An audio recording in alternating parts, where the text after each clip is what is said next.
Alright, welcome back to our YouTube channel flip to fun. आज हम आपको लेकर आए हैं रेड फोर्ट की सैर कराने और ये होने वाला है एक डिटेल टूर जिसमें हम आपको बताएंगे बहुत सारे इंटरेस्टिंग फैक्ट्स जो आपने कभी नहीं सुने होंगे। तो चलिए।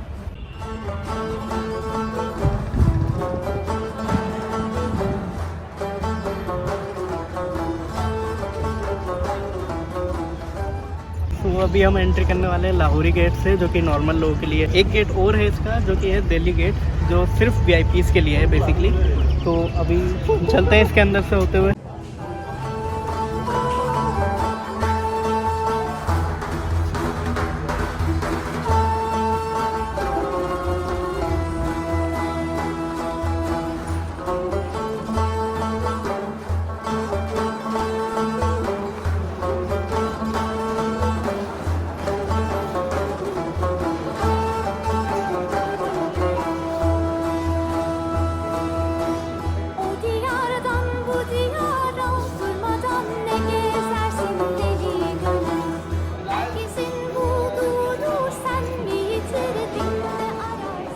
तो ये है दिल्ली का बेसिकली मीना बाज़ार, जो कि शाहजहाँ द्वारा बसाया गया था उनकी रानियों के लिए, बेगमों के लिए। यहाँ पर नीचे की साइड कपड़ों का होता था पहले, और ऊपर के पार्ट में यहाँ पे ज्वेलरी का सामान हुआ करता था। तो इन दुकानों को ब्रिटिश द्वारा दोबारा से लगाया गया था, और इन दुकानों का सबसे सस्ता किराया सिर्फ 16 रुपये से स्टार्ट है।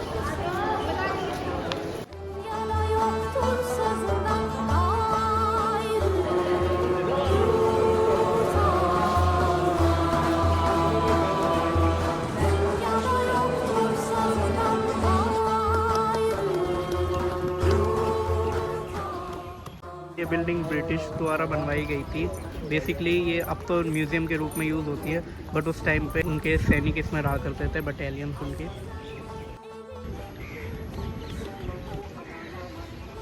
तो ये हमारे सामने अभी नौबत खाना है, जिसे ड्रम हाउस कहा जाता है। यहाँ पर जब राजा प्रवेश किया करते थे रेड फोर्ट के अंदर। तो ये हमारे सामने नौबत खाना है, जिसको ड्रम हाउस कहा जाता है। जब राजा किले में प्रवेश किया करते थे तो फिर यहाँ पर शहनाइयाँ और ढोल बजाया करते थे उनके स्वागत के लिए। रॉयल फैमिलीज़ यहाँ पर हाथी घोड़े के द्वारा अंदर जा सकती थी, पर नॉर्मल लोग कोई भी हाथी घोड़े के साथ अंदर जा नहीं सकता था उस टाइम।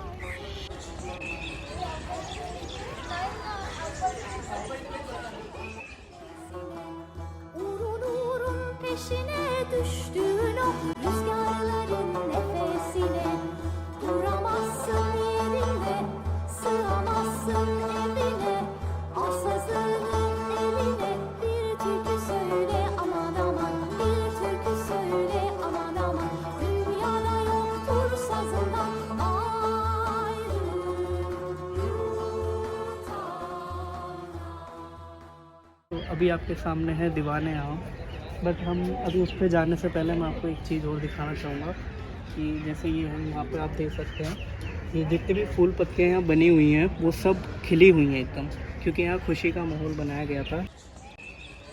बट अगर आप जाएंगे ताजमहल तो वहाँ आपको सारी पत्तियाँ मुरझाई भी मिलेंगी, क्योंकि वहाँ गम का माहौल बनाया गया था। जैसे कि उनकी वाइफ की डेथ हुई थी तब वो बनवाया गया।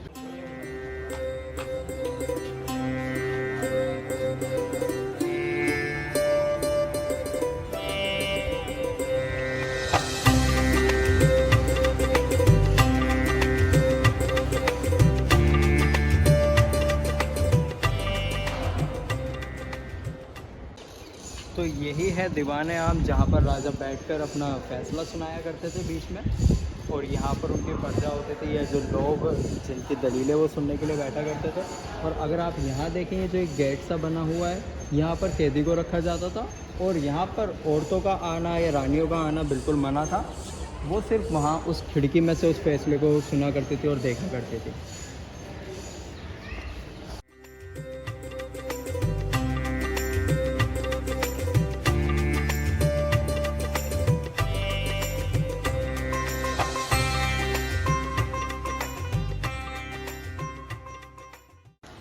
यहाँ पर जगह जगह पर ये मोखले हैं, ये देखें आप, जिनमें लाइटें लग चुकी हैं अब। बट पहले के टाइम में ये सिर्फ रोशनी आने के लिए और गर्मी को निकालने के लिए हुआ करते थे।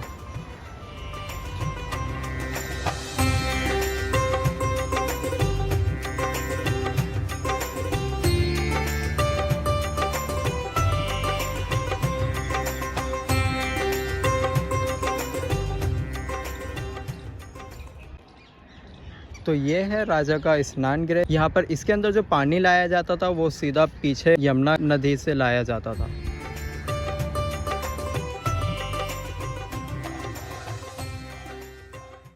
तो ये हमारे पीछे रंग महल है, जो कि शाहजहाँ और बादशाहों के एंटरटेनमेंट का इकलौता ज़रिया हुआ करता था उस ज़माने में।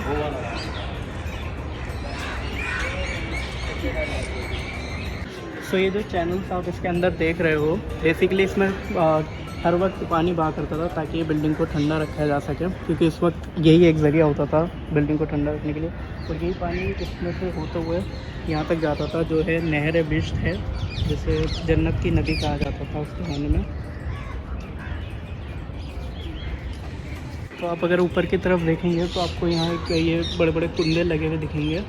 बेसिकली इन कुंदों में बहुत भारी पर्दे लटका करते थे, और उन पर्दों की खास बात ये थी कि वो उसमें सोने के धागे यूज़ करे गए थे, जो कि बाद में नादिर शाह और ब्रिटिशर्स द्वारा लूट लिए गए।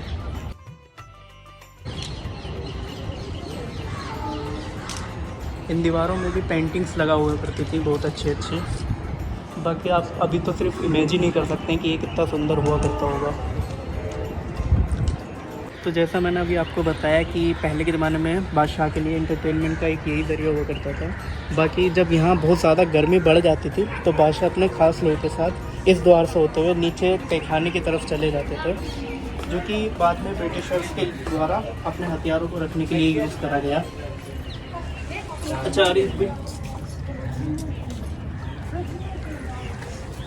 और इस बिल्डिंग के दोनों तरफ शीश महल बनाए गए हैं। इनमें अलग अलग तरह के शीशों का यूज़ करा गया था, जो एक बहुत ही उम्दा तरीके का रिफ्लेक्शन पैदा करते थे।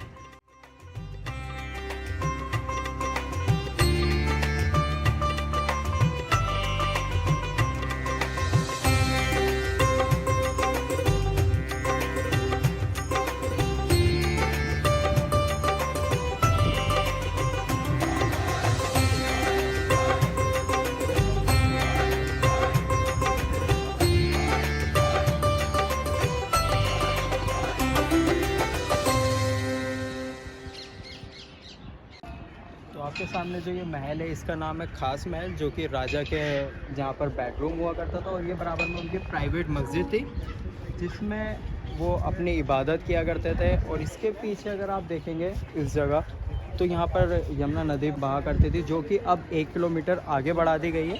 राजा अपने जितने भी महल थे, जैसे ताजमहल हुआ या ये रेड फोर्ट हुआ, ये नदी के किनारे बनाया करते थे ताकि ठंडी हवाएँ आती जाती रहें।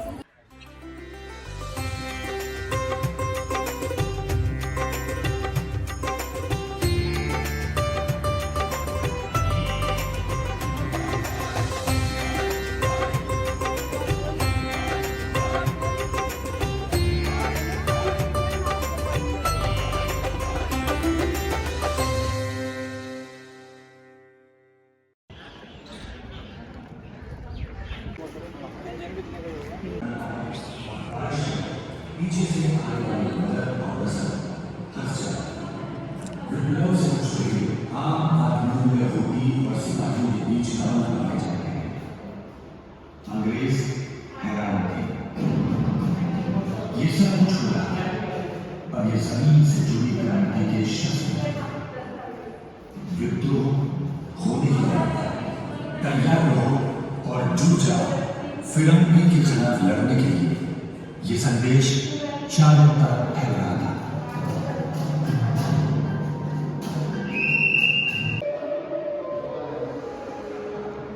सन 1600 में जब यहाँ व्यापार करने की इजाजत इंग्लैंड की महारानी से ईस्ट इंडिया कंपनी को थी, तो 1608 तक कंपनी भारत में स्वयंवरा की हार के चलते लगभग 150 सालों में अंग्रेजों ने भारत के बड़े हिस्से पर कब्जा कर लिया। 1764 में बक्सर की लड़ाई में जीत दर्ज करने के बाद अंग्रेजों को जैसे रोकना नामुमकिन था। उन्होंने सशस्त्र सन्यासी आंदोलन और कई स्थानीय विद्रोहों का दमन कर भारत में करना।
तो अब हम आ चुके हैं दीवाने खास की ओर। यहाँ पर राजा अपने मंत्रियों के साथ और स्पेशल लोगों के साथ मीटिंग किया करते थे। और इसमें आप देखेंगे यहाँ सारे में सोना हीरे जवाहरात लगे हुए थे और वही चादरें टंगने का सारा सिस्टम। पर जब यहाँ पर कब्जा हुआ तो वो भी सब जा चुका है। पर इसकी कलाकारी देखिए आप, छत में अभी भी पीला सा वो सोने के टाइप के वो राजा के बैठने का स्नान हुआ करता था सामने।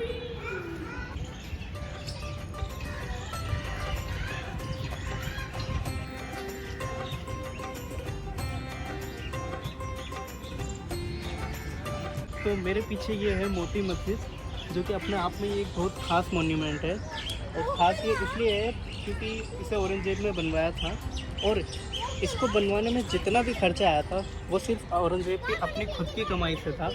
वो कुरान शरीफ लिखा करते थे और उन्हीं से बेच के जो पैसा आता था उसी के उस पर वो अपना गुजर बसर करते थे।